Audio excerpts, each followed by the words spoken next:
다 함께 하나님의 말씀 보도록 하겠습니다. 신약 성경 요한복음 9장 1절부터 있는 말씀을 제가 받들어 읽어드리도록 하겠습니다. 신약 성경 요한복음 9장 1절부터 있는 말씀입니다. 예수께서 길을 가실 때에 날때부터 맹인된 사람을 보신지라. 제자들이 물어 이르되 랍비여, 이 사람이 맹인으로 난 것이 누구의 죄로 인함이니까? 자기니까 그의 부모니까? 예수께서 대답하시되 이 사람이나 그 부모의 죄로 인한 것이 아니라 그에게서 하나님이 하시는 일을 나타내고자 하심이라. 때가 아직 낮음에 나를 보내신 이의 일을 우리가 하여야 하리라. 밤이 오리니 그때는 아무도 일할 수 없느니라. 내가 세상에 있는 동안에는 세상의 빛이로라. 이 말씀을 하시고 땅에 침을 뱉어 진흙을 이겨 그의 눈에 바르시고 이르시되 실로암 못에 가서 씻으라 하시니, 실로암은 번역하면 보냄을 받았다는 뜻이라. 이에 가서 씻고 밝은 눈으로 왔더라. 아멘. 우리 존경하는 별력교회 성도 여러분, 그리고 행복한 길, 의미의 길을 찾아오신 모든 우리 친구 여러분, 안녕하셨습니까? 안녕하세요. 반갑습니다. 네, 반갑습니다. 행복한 안식일, 우리 주위에 오신 여러분들과 함께 서로 좀 인사를 좀 먼저 나눠볼까요? 옆에 사람에게 악수하면서 행복한 안식일입니다, 이렇게 인사를 좀 나누시기 바랍니다. 네, 반갑습니다. 네.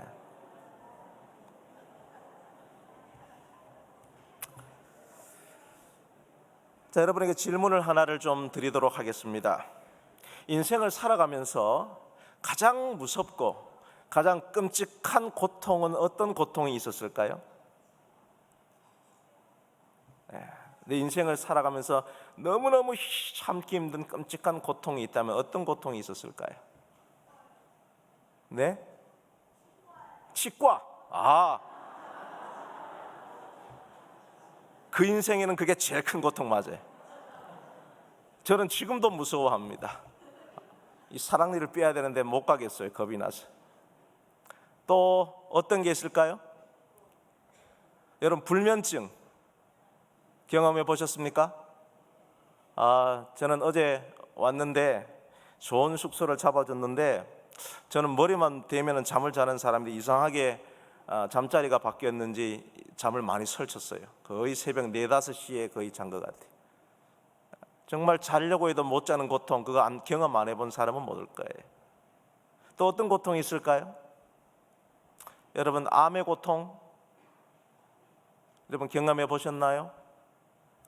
저는 직접 경험은 못 해봤지만 제가 36 부산병원에 원목실에서 5년을 근무하면서 이 호스피스 케어를 했는데 정말 암의 고통은 정말 이루 말할 수 없는 그런 고통이었습니다. 여러분, 그런데요,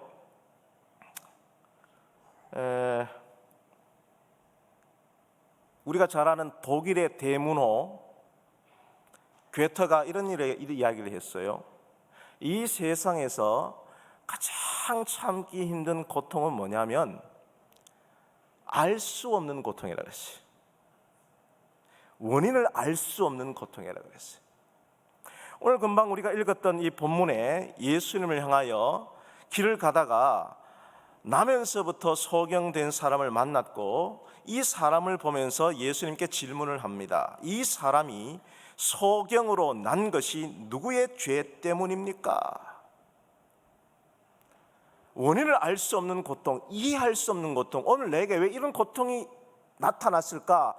이유라도 알면 참겠는데 이유를 모르면 그건 참 괴로운 것이죠. 제가 섬기던 한 교회에 우리 집사님이 이제 예수님을 믿기 전에 불교에 심취를 했어요.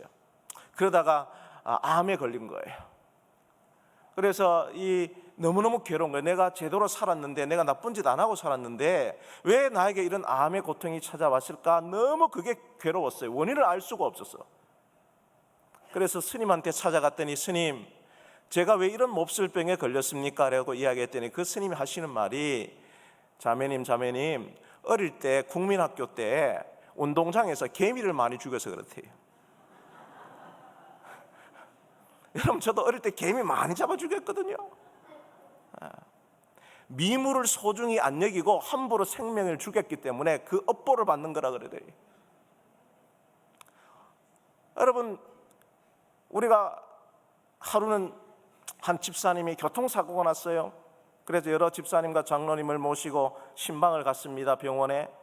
그래서 제가 그분을 위로하려고 가는데 옆에 있는 한 우리 집사님이 먼저 저에게 선수치고 그 집사님한테 이야기합니다. 김 집사 그러니까 교회 오라니까, 교회 빠지니까 교통사고 나지.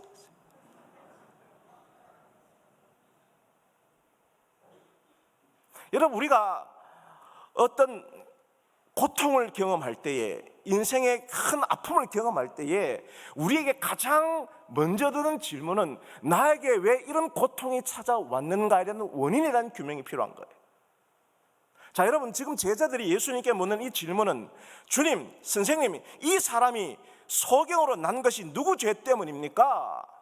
부모님이 모태에서 잘못 교육을 한 것입니까? 그럼 부모님 잘못입니까? 이 사람 잘못입니까? 라는 질문은 단순한 질문이 아니라 그때의 예수님 당시에 가장 성행하던, 가장 인기 있었던 신학적인 질문이었어요. 그때 가장 성행했던 신학은 바로 소위 바리새인의 신학이었습니다. 모든 사람이 너무 좋아했던 가장 인기의 신학이었어요. 그 바리새인의 신학의 핵심은 바로 인과응보였습니다. 어떤 결과가 있으면 반드시 뭐가 있어야 돼요? 원인이 있어야 되는 거예요. 그래서 어떤 질병에 걸렸다면 그 질병은 소위 행위론적 질병관, 오늘 내가 큰 병이 걸리면 내가 어떤 행위 때문에 그 병이 생겨나는 것이에요.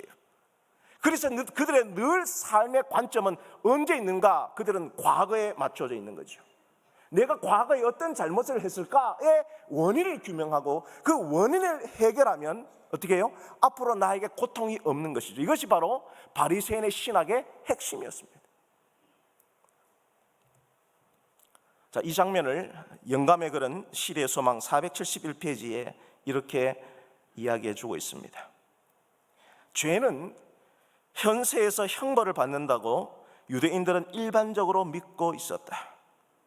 모든 고통은 고통당하는 본인이나 그 부모의 어떤 잘못에 대한 형벌이라고 생각되어졌다.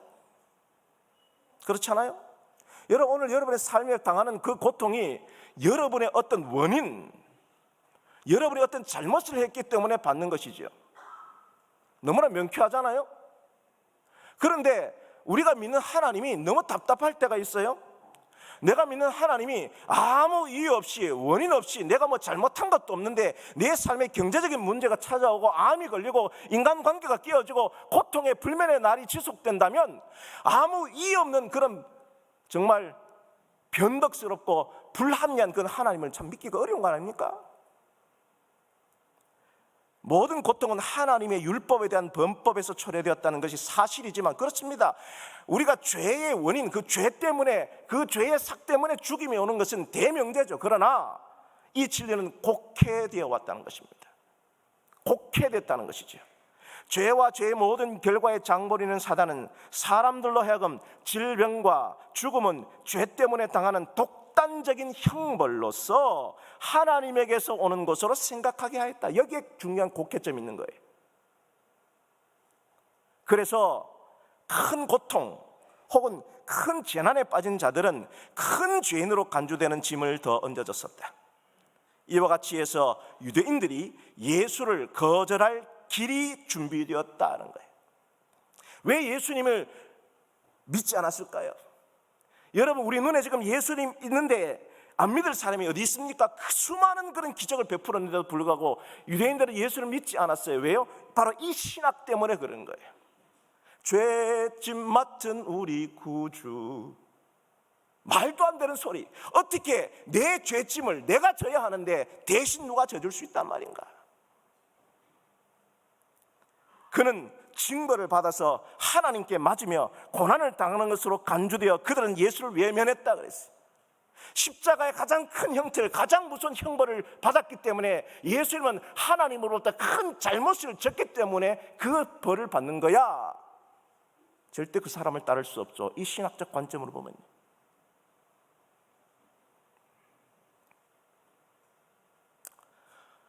오늘 우리의 참석하신 여러분에게 똑같은 질문을 한번 드려봅니다.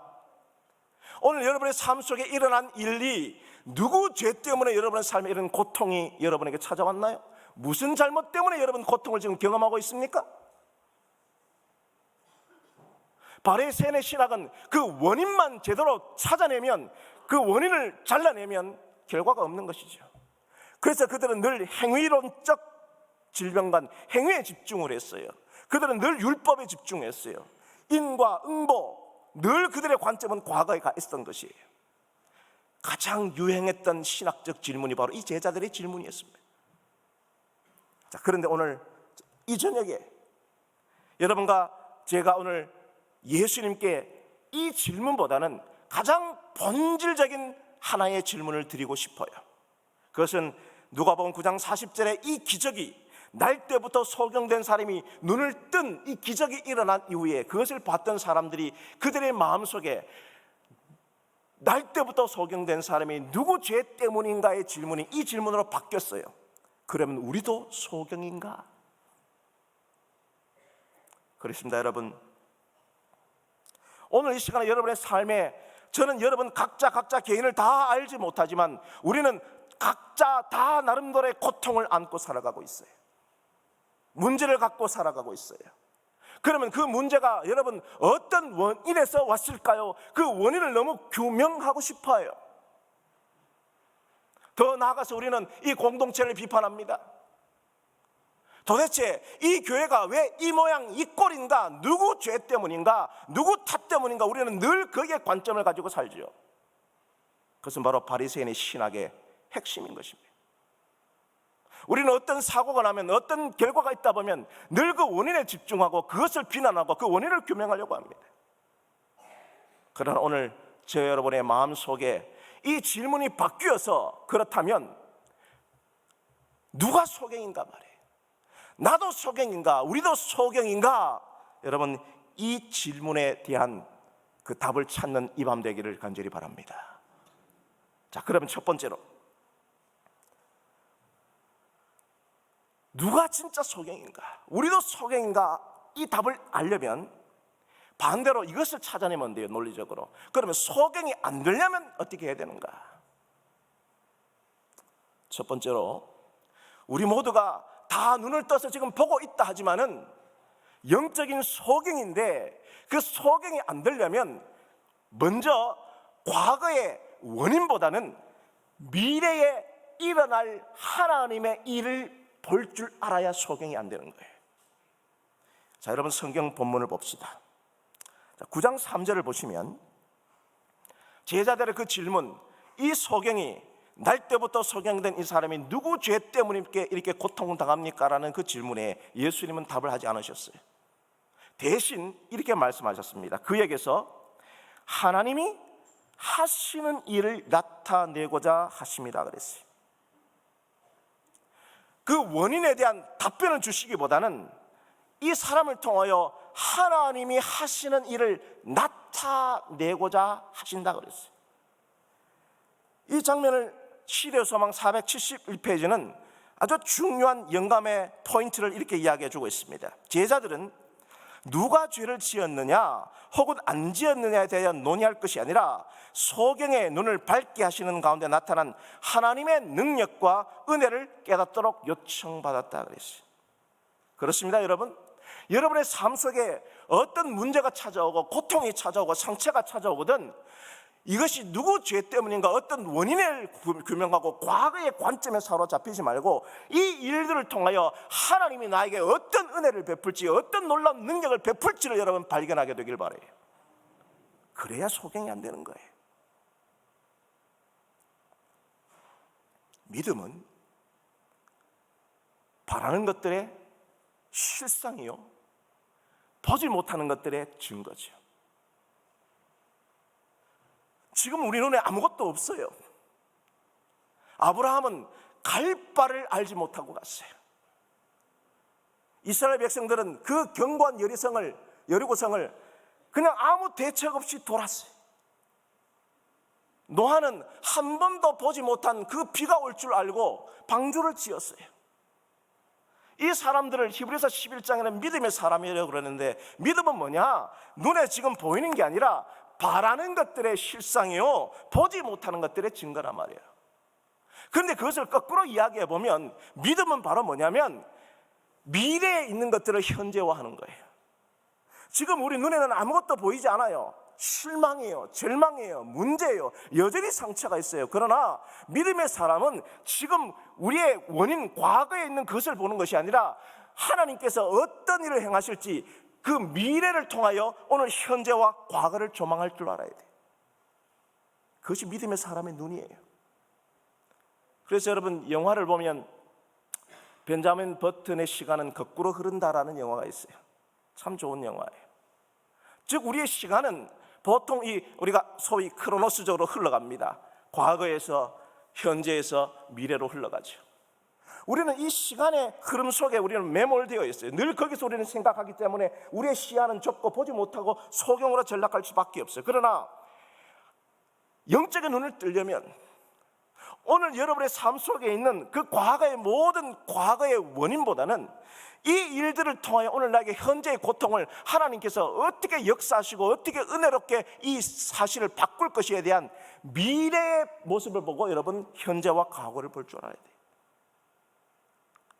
여러분, 제가 어제 잠깐 이 짧은 3일의 전도이기 때문에 제가 긴 이야기는 참 못 드려요.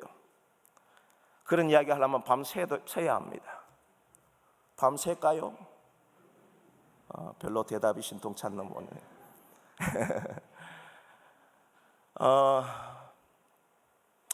제가 태어날 때 저희 동네 그 할머니가, 제가 어릴 때 고향에 가면은 늘 얘기해서 동서봐 야야야야, 네 어릴 때 태어날 때 꼭 쥐새끼만 했다 그랬어요. 지금은 뻥튀기가 돼서 이렇게 됐잖아. 쉽게 말하면 저는 굉장히 요즘 말하면 미숙아로 태어났어요. 제가 7삭동이 8삭동이는 아닌데 10달을 엄마 뱃속에 있었는데도 불구하고 왜 이렇게 약하게 태어나면 저희 어머니가 10달을 임신을 했는데도 불구하고 배가 안 나왔어요. 워낙 먹는 게 없어가지고. 그래서 밭에서 임산부가 일을 했어요. 밭에서 일을 하면 쭈그리고 일해야 되잖아요. 배가 안 나오니까 쭈그리고 일할 수 있는 거예요. 그래 나한테 너무 작게 태어나서 참 제가 약하게 자라났어요. 그래서 저희 어머니가 이제 제가 시골에 있다가 도시로 이사를 가면서 늘 약하니까 이 아이들한테 치여가지고 좀 건강했으면 좋겠다 싶어가지고 백방을 수소문해가지고 수삼하고 아카시아 꿀 한 마를 재가지고 그걸 먹었어요. 그랬더니 제가 이렇게 됐어요. 지금은 뭐 너무 살이 쪄가 안 되겠다 그래갖고 운동을 시작했는데 그것이 제가 유도를 시작한 거예요. 그래서 마침 제가 저희 학교 때 1984년 LA 올림픽이 있고 1988년 서울 올림픽이 있어서 각 학교들마다 이제 운동부가 창설되기 시작했는데 그것이 소위 뭐냐면 엘리트 스포츠입니다. 엘리트 스포츠는 말이 거창한데 실제로는 뭐냐면 우리나라의 국위를 빨리 올리기 위해서 경제 규모는 안 돼도 스포츠를 10위권 안으로 진입하기 위해서 한 정책이에요. 그래서 운동에 소질 있는 아이들을 발굴해다가 공부는 한자도 안 시키고 운동만 시켜가지고 메달을 따게 하는 게 엘리트 스포츠예요. 제가 우리 학교 아마추어 레슬링부가 창설이 됐으니까 아마추어 레슬링 선수가 됐습니다. 매일 가서 학교는 안 가고 운동장에서 연습장에서 운동만 했어요. 그러다가 전화가 와요. 김동섭 시험 보러 와라. 그러면은 교실에 앉아 있으면은 까만 건 글씨고 허연 건 종이고 뭐 제가 ABCD도 모르고 인수분해도 모르고 아무것도 모르니까 가만히 있으니까 선생님이 뒤통수를 치면서 야, 네 이름 석자만 써라 그래요.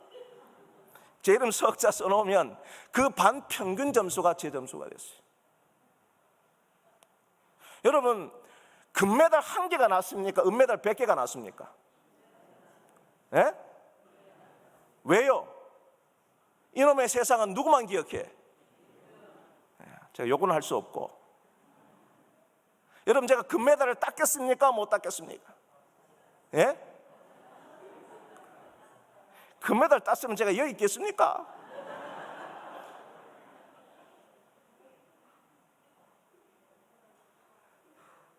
하루는 제가 선발전에 나가서, 우리 학교에서 선발전에 나가서 1등을 했어요. 드디어 제가 소년체전에 제 대표 선수로 나가게 됐어요. 그런데 그 다음날 선발 명단에 딱 봤는데 제 이름이 빠져 있는 거예요. 왜 이런가 알아봤더니 그 밤에 저한테 진 아이의 부모가 감독님을 찾아와서 뭘 줬어요? 미치고 환장하지.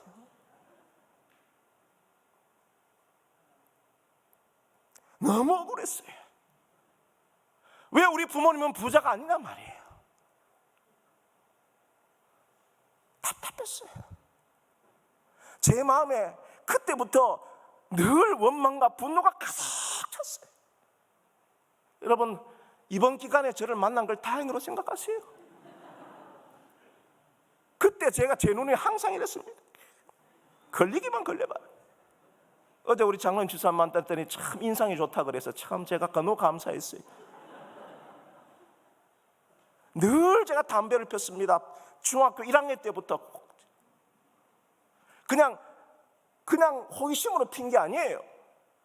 왜 그런 줄 아세요? 저희 집에서 담배 농사를 지었거든요. 널린 게 담배예요. 제가 술고래입니다. 술고래. 제가 술을 마셔서 술 한 번 취한 적이 없습니다.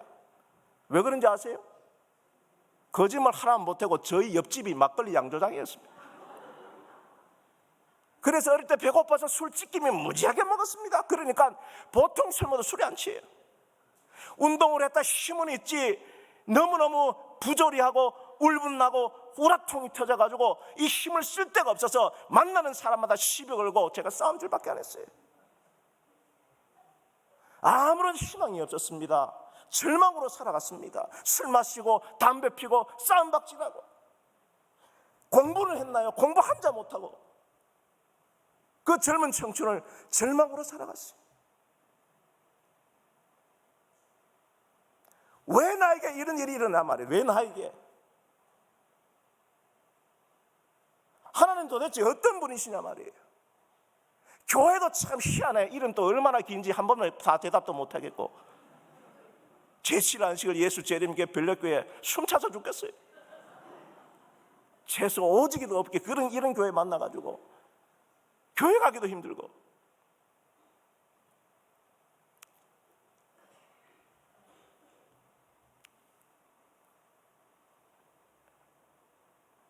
이런 저를 하나님이 만나주셨어요. 그런즉 누구든지 그리스도 안에 있으면 새로운 피조물이라. 보라, 이전 것은 지나갔으니 새 것이 되었도다. 아멘. 그렇습니다. 그때부터 제 마음에 변화가 생겼는데 어떤 변화가 생겼냐면은 나한테 없는 것, 원망스러운 것 보기보다는 하나님께서 내 영적인 눈을 열어주셔서 지금 여전히 내 손에 있는 것들을 보게 하셨어요. 감사한 것들을 찾게 했어요. 그럴 때 변화가 생긴 거예요. 그래서 과거의 원인보다는 그랬구나, 하나님이 오늘 내 인생에 어떤 역사를 이루어 가실지 오늘 현재에 집중하기 시작했습니다. 자, 여러분, 이 사진 보시면 저 중앙에 있는 사람이 누굴까요? 누구였습니까? 접니다. 우리 여기 젊은 친구들은 모르겠지만 어른들은 잘 아는 일요일 밤에 한 일요일 밤에 건강보감이라는 프로그램에 출연한 겁니다. 저 옆에 조형기 씨가 있고 또 뭐 한의사도 있고 이경규 씨가 저기 있네요, 그죠? 의리하는 남자도 있고. 제가 부산 삼육병원에서 건강교육 과장을 했는데요. 제가 왜 건강교육 과장을 했냐면은 제가 금연 강의를 나가면은 모든 사람이 참 다른 사람은 희한한데 목사님이 강의하면 담배를 다 끊고 싶대. 왜 그럴까요? 의사 선생님들은 좋은 지식을 이야기하지만 저는 뭐 해봤어요? 피워봤거든. 너무 경험적으로 잘 아니까 목사님이 이야기하면 당장 끊고 싶다는 거예요. 그래서 제가 전국적으로 강의를 하고 제가 일요일 밤까지 출연하게 됐어요. 무슨 말인가? 오늘 여러분의 삶에 어떤 문제가 생기고 고통이 찾아오면 그 고통의 원인과 과거에 매달리지 말고 하나님은요, 우리의 상처까지도 사용하십니다. 아멘. 아멘. 여러분, 솔직히 제가 이 남의 교회에 와서 내가 뭐 좋다고 이 과거 이야기 하겠습니까? 부끄러운 이야기 왜 하겠습니까? 그렇거든요. 하나님께서는요, 미래에 나를 어떤 일을 만들고 어떤 일을 하실 것인지 미래를 두고 하나님은 오늘 나에게 그 과거의 일까지도 허용하신 거예요. 그 미래의 관점에서 오늘 나의 과거를 보고 현재를 바라본다면 우리의 삶은 반드시 변할 수가 있는 거예요. 그래서 예수님께서 그 제자들에게 덧붙여서 이렇게 이야기하신 거예요. 때가 아직 낮음에 나를 보내신 이의 일을 우리가 뭐요?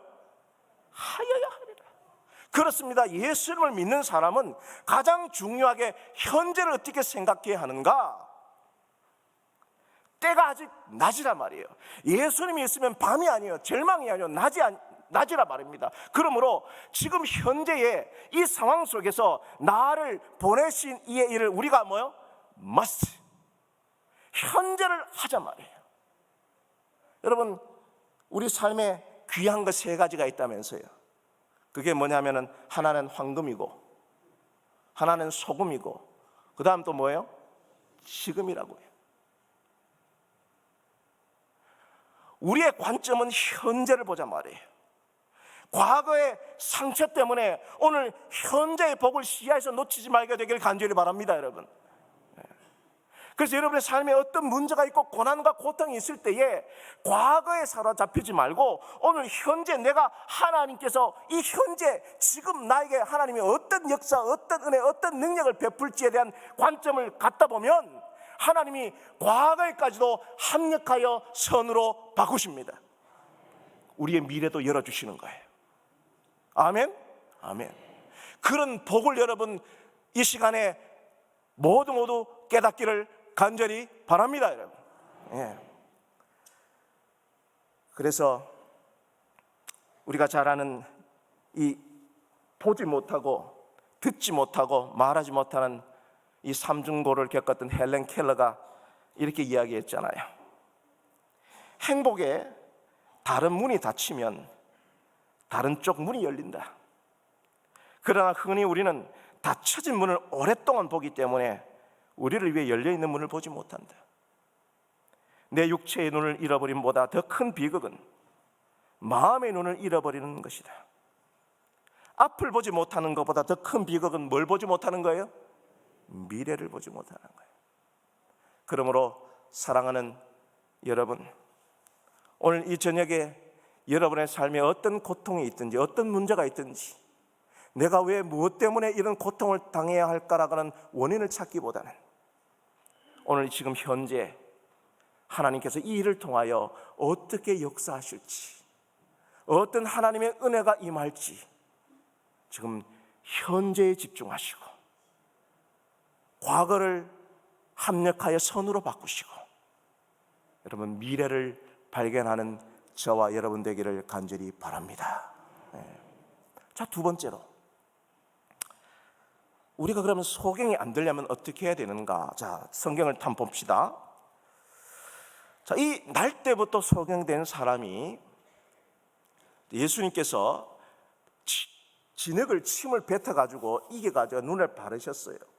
이때 눈이 떠졌습니까? 아니면 이 진흙을 실로암 못에 가서 씻으라고 했을 때 예수님의 말씀을 듣고 순종해서 실로암 못에 가서 씻었더니 눈이 떠졌습니까?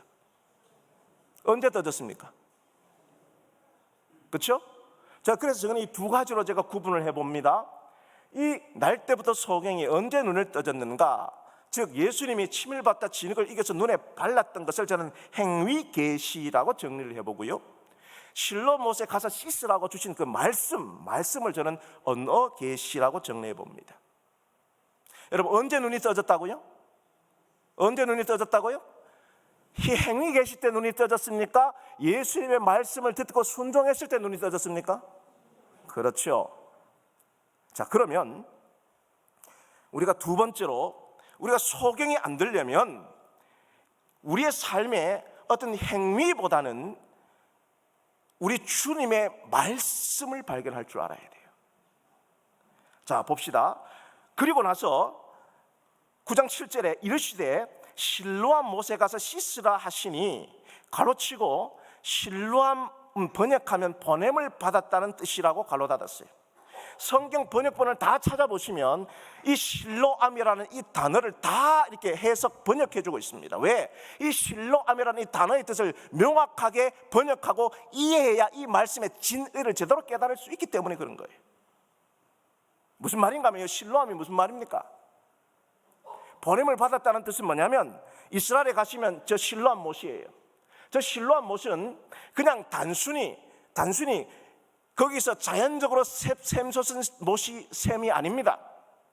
실로암은 이스라엘 고대 성에 저쪽에 실로암이 위치가 되어 있는데, 예전에 과거에 이 성의 문화, 전쟁이 나면 이 공성전, 성을 구축하고 전쟁하는 문화였기 때문에 오랫동안 방언을 하려면 그 성 안에 뭐가 있어야 됩니까? 네, 중요한 건 식량과 물이죠. 가장 중요한 것입니다. 즉 성 안에서 수성을 하기 위하여 물의 보급이 필요했는데, 성 안에 있는 샘은 부족하기 때문에 여기 성 저기 밖에 있는 기혼샘이라는 곳에서 533m를 파고 들어와서 성 안에 그 샘과 연결시킨 것입니다. 즉 실로암은 자연적으로 솟아나는 샘물이 아니라 저 기혼샘으로부터 보냄을 받은 물이에요. 그래서 그 실로암, 보냄을 받았다는 뜻에서 실로암 못이에요.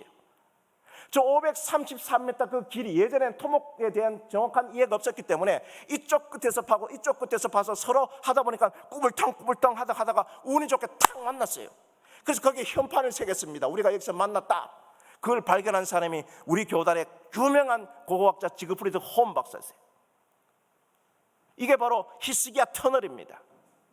무슨 말인가 하면, 다시 정리하면 실로암이라는 말의 뜻은 뭐냐면, 자기 안에서 솟아나는 샘물이 아니라 이 성 적으로부터 포위를 당할 때 성 안에서 물을 공급받기 위해서 저 밖에서부터 물을 공급받았다는 뜻이에요. 즉 여러분, 이 날때부터 소경된 사람이 예수를 만나서 진흙에 침을 받아서 눈을 닦았을 때 이때 눈을 뜬 것이 아니라, 실로암 대신 예수님께서 실로암 못에 가서 씻으라고 하신 그 말씀에 순종해서 눈이 떠졌단 말이에요. 무슨 말인가 하면, 그 소경을 눈뜬게 한 것은 행위의 계시가 아니라 실로암 되시는, 오늘 우리의 삶에 하늘로부터 보내심을 받은 예수 그리스도, 그분이 참된 실로암이라고 자기 자신을 계시하고 계시는 것입니다.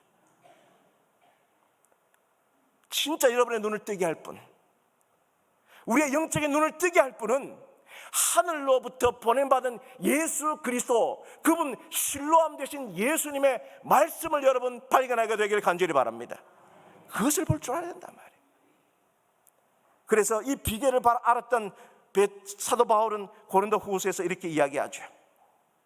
어두운 데서 빛이 비치라 말씀하셨던 그 하나님께서 예수 그리스도의 얼굴에 있는 하나님의 영광을 아는 빛을 우리 마음에 비추셨느니라. 우리가 이 보배를, 이 귀한 이 진리, 이 보배를 우리의 질그릇에 가졌으니 이는 심히 큰 능력은 하나님께 있고 우리에게 있지 아니함을 알게 함이라.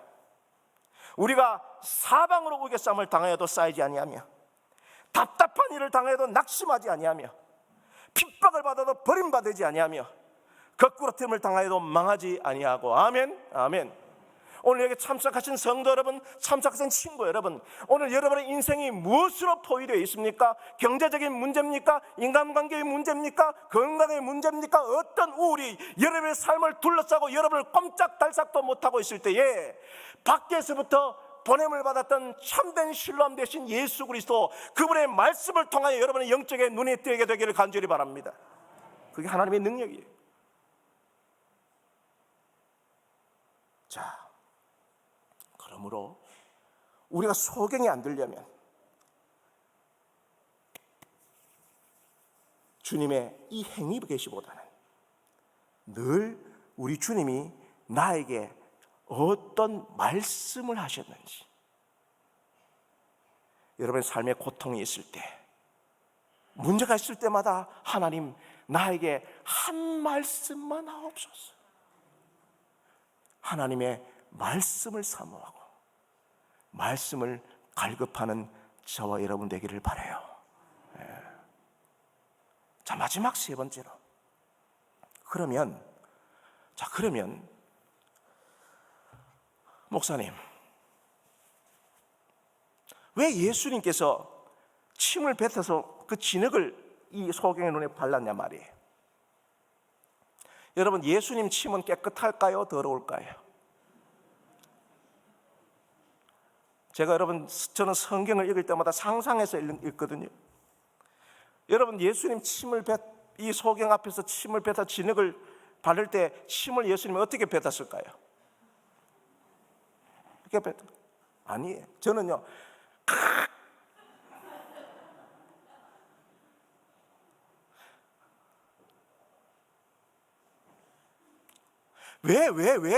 왜 말씀 자체이신 참된 신뢰함 되신 예수님이 그냥 실로암 못에 가서 씻으라 그러면 될 걸 갖다가 왜 쓸데없이 침을 뱉어가지고 진흙을 발랐단 말이에요. 그 진흙에 좋은 성분이 들었어요? 예수님 침에는 좋은 성분 들었어요? 이거 연구하는 신학자도 있습니다. 왜 그랬냐 말이에요. 말씀드리니까 꼭 이런 사람이 있어요. 끝날 때 가서 저한테 인사하면서 목사님 인삼 삼하고 그 아카시아고 어디서 샀는지 알려주세요. 하나님 말씀 하나도 기억 안 하고 늘 관심이 거기 있어. 오늘 절대로 묻지 마세요.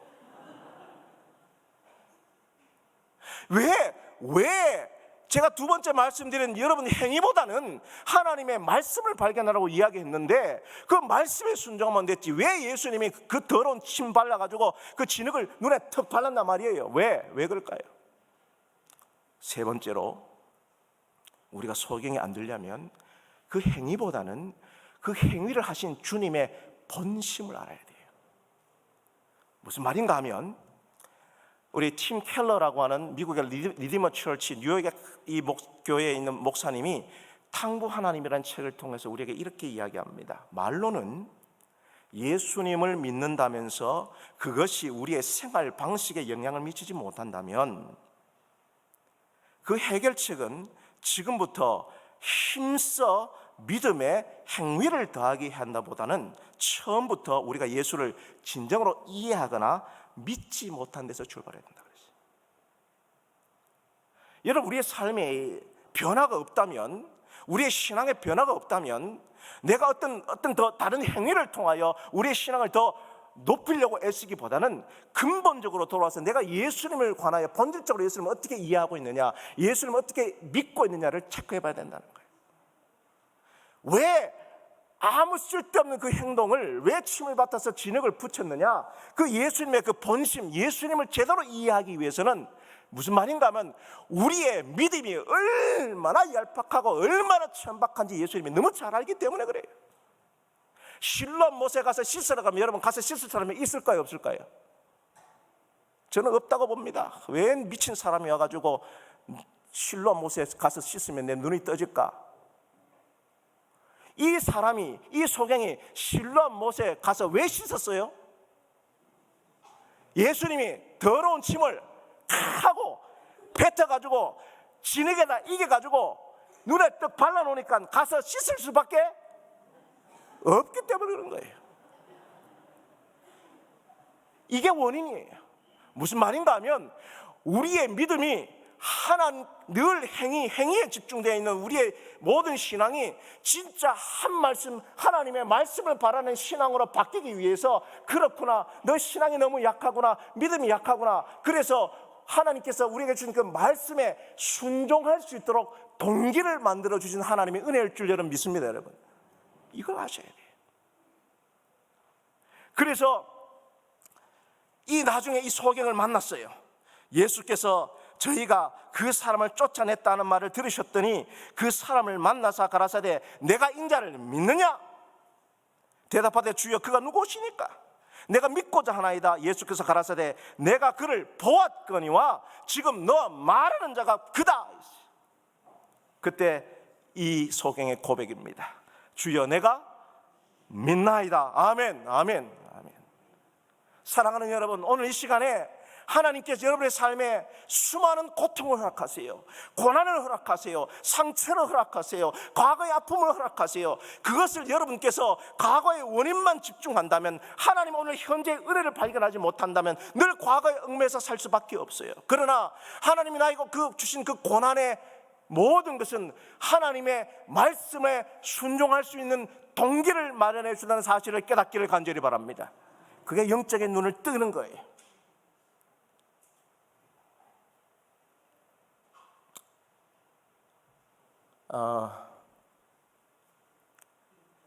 빙점, 유명한 소설이죠. 우리 어르신들은 참 잘 압니다. 일본의 그 기독교 인구가 참 작지만 일본에는 위대한 기독교 사상가도 있고 기독교 소설이 있는데, 특별히 이 미우라 아야코의 이 빙점은 해성같이 이 일본 문단에 등장하여 기독교 문학을 이끌었던 작품입니다. 미우라 아야코는 아시는 것처럼 무명의 그냥 제대로 글을 배운 적이 없는 이 잡화점에서 그냥 뜨개질하고 잡화점에서 일하고 공무원 남편을 뒷바라지하던 여인이었는데, 늘 그냥 하루하루 글을 썼다가 쓴 것이 바로 이 빙점을 신춘 문예에 냈고, 그 문예에 합격하면서 당선하면서 유명한 소설이 되었어요. 이 빙점의 내용은 딴 얘기 아니에요. 가장 주된 내용이 바로 이 내용입니다. 우리 알베르 까미가 말한 것처럼 인간의 비극은 실존의 오해에서 기인한다는 거예요. 여러분의 인생은 희극입니까? 비극입니까?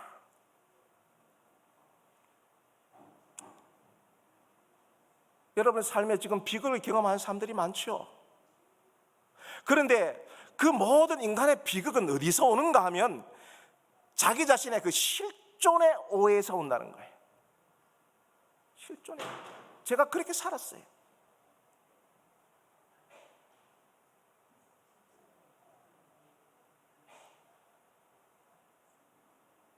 너무너무 억울했어요.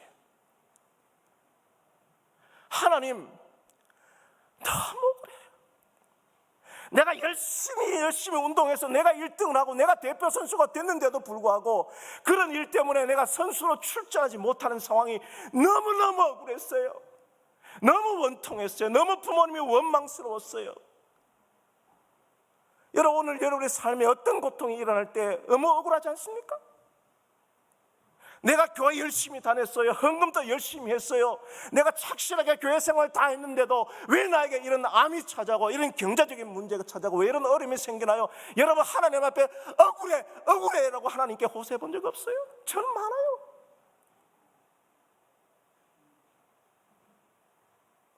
그래서 그 너무 억울한 내 인간의 실존 때문에 내 인생 자체가 비극으로 다 바뀌는 거예요. 좋은 게 하나도 없어요. 눈에 그냥 다 나쁜 것밖에 없어요. 그러니까 제 눈이 이렇게밖에 안 되는 거예요. 그냥 걸리기만 걸려봐라. 그렇게 살았어요. 미우라 아야코도 평생 결핵성 척추염을 갖고 살고 결국 그는 대장암으로 죽었습니다. 그녀는요. 그렇잖아요. 우리 인생이 그렇게 살아가요.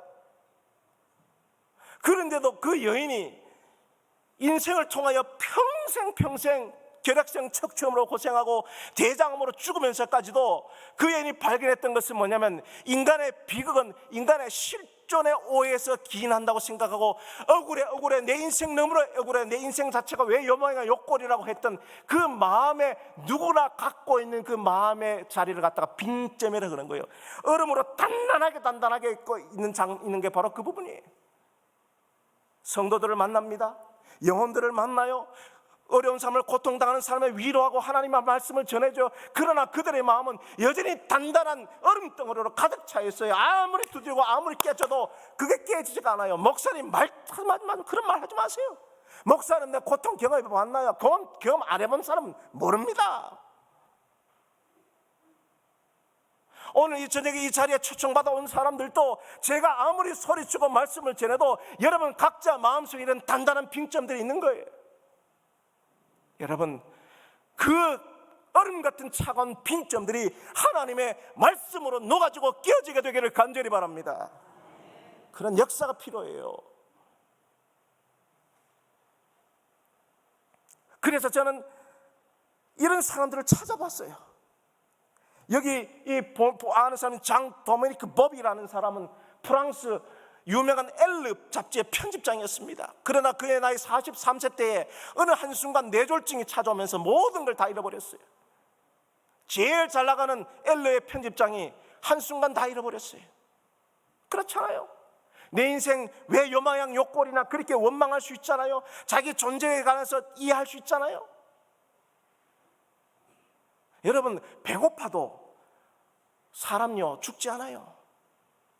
그런데 사람이 왜 죽냐면 그 자기 존재의 문제, 실존의 문제가 잘못 생기면 사람이 자살하는 거예요.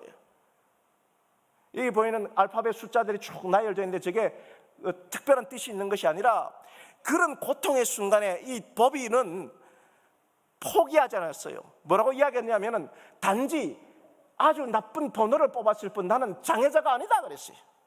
자기 실존에 오해하지 않았단 말이에요. 그러고 나서 유일하게 다 전신마비거든요. 유일하게 할 수 있는 것은 왼쪽 눈을 깜빡깜빡하는 것밖에 없었어요. 그래서 어느 학자가 프랑스 말 중에 가장 반복되는 패턴이 많을수록 E가 가장 많이 한대요. 그래서 가장 적게 나오는 게 W고 이 순서도 별하고 쭉 읽어주면 자기가 원하는 단어에 왼쪽 눈 깜빡하는 거예요. 그래서 15개월 동안 20만 번 눈을 깜빡깜빡해서 쓴 책이 바로 저 책이에요. 그렇잖아요. 어떻게 저런 사람은 저런 인생의 비극에 그 어려운 순간에 포기하지 않았냐 말이에요. 왜요? 자기 자신의 실존의 오해를 안 한 거예요. 나는 이런 사람이라는 그 실존이 있었기 때문에 왼쪽 눈 한번 깜빡깜빡하는 것 하나로 그는 살아나는 거예요. 여기 있는 조니 에릭슨 타다라고 하는 이 미국의 기독교의 유명한 저술가요, 그리고 이 입으로 이 그림 그리는 화가입니다. 17살 때에 승마를 하고 돌아오고 더워서 승마 선수, 수영 선수였는데 말을 타고 내리고 바로 수영장에 있길래 그냥 뛰어들었어요. 그런데 거기에 큰 돌이 있어서 바로 그냥 머리 박고 전신마비가 되어버렸어요. 17살에. 아무런 희망이 없잖아요. 절망이잖아요. 그때 그 여인이 타다가 발견한 것이 뭐냐면 나는 누구냐는 거예요. 내 인생이 누구냐는 거예요. 그 십자가 아래서 나 한 영혼을 위해서도 십자가 달려 돌아가셨을 예수 그리스도를 바라보고 내 실존의 무게를 그가 깨닫고 그 여인은 결심합니다. 내가 죽지 말고 살아야겠다는 거예요. 그리고 이 입에 연필 물고 그림을 그리고 책을 써서 미국에 지금도 여전히 살아있는 기독교 저술계 베스트셀러 작가이고 그림을 그리는 사람이에요. 최근에 코로나를 갖다가 겪게 되었는데 코로나가 자기에게 찾아왔더니 하나님께서 이 악한 코로나를 통하여 하나님은 선으로 바꾸실 줄 믿는다고 고백했어요. 여러분, 그렇습니다. 우리 인생의 역사들이 다 그래요. 내가 과거에는 하나님을 그냥 피상적으로 알았던 거예요. 피상적으로 이해하고 피상적으로 믿었던 거예요. 그러나 내 삶에 고통이 찾아오고 고난이 찾아왔을 때 그 고난을 통하여 하나님을 진짜로 아는, 인격적으로 알고 있는, 하나님께 말씀을 통해 순종할 수 있는 동기를 만들어주는 하나님의 본심을 우리 모두가 깨닫고 발견하게 되길 간절히 바랍니다. 그게 영적인 눈을 뜨는 거예요.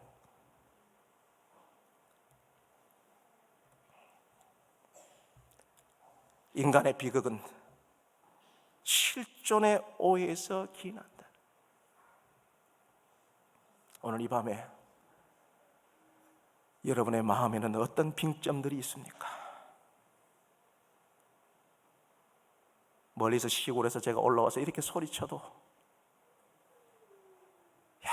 여전히 차디찬 어른 마냥 마음의 문을 닫고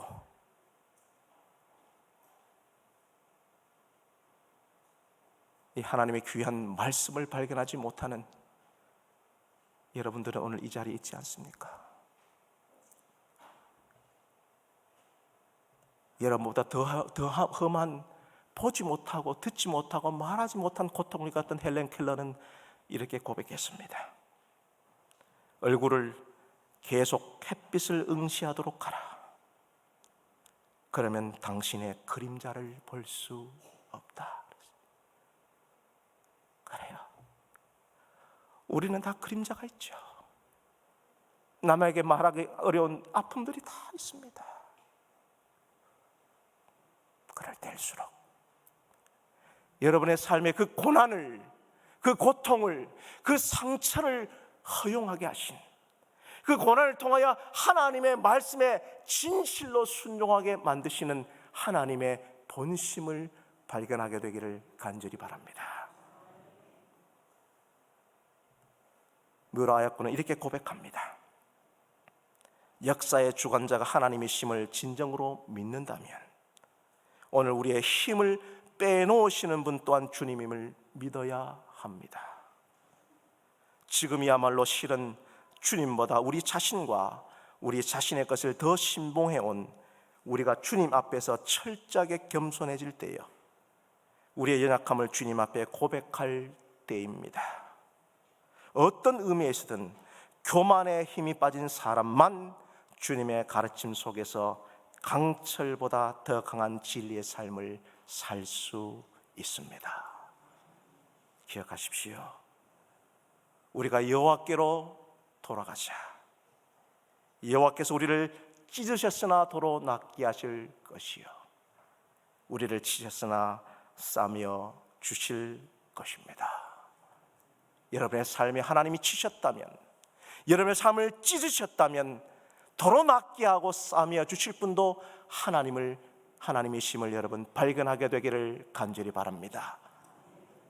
나의 가는 길을 오직 그가 아시나니 내가 단련한 이후에는 무엇까지 나오리라? 정금같이 나오리라. 불순물 없는 믿음, 깨끗한 믿음, 하나님께 100% 온전히 의지하는 그 믿음, 그 믿음을 갖기를 우리 주님은 원하시기 때문입니다. 묘라 아야코는 이렇게 다시금 말씀합니다. 병들지 않고는 드릴 수 없는 기도가 따로 있습니다. 병들지 않고는 들을 수 없는 하나님의 말씀이 따로 있습니다. 병들지 않고는 나아갈 수 없는 성소가 따로 있습니다. 병들지 않고는 나는 사람이 될 수도 없습니다. 하나님은 길이 없다고 생각되는 그곳 광야에서 하나님은 그분을 신뢰하는 자들에게 길을 보여주십니다. 아니, 길 자체, 그 자신이 길 자체가 되어주십니다.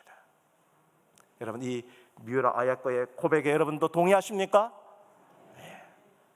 나는 길이요, 진리요, 생명 되신 길 자체이신 그분께서 여러분의 인생의 길을 보여주십니다.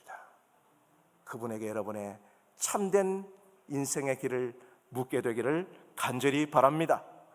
그 일체의 비결을 깨달았던 우리 구상 선생님도 꽃자리라는 시를 통해 이렇게 이야기했죠. 네 앉은 자리가 꽃자리니라.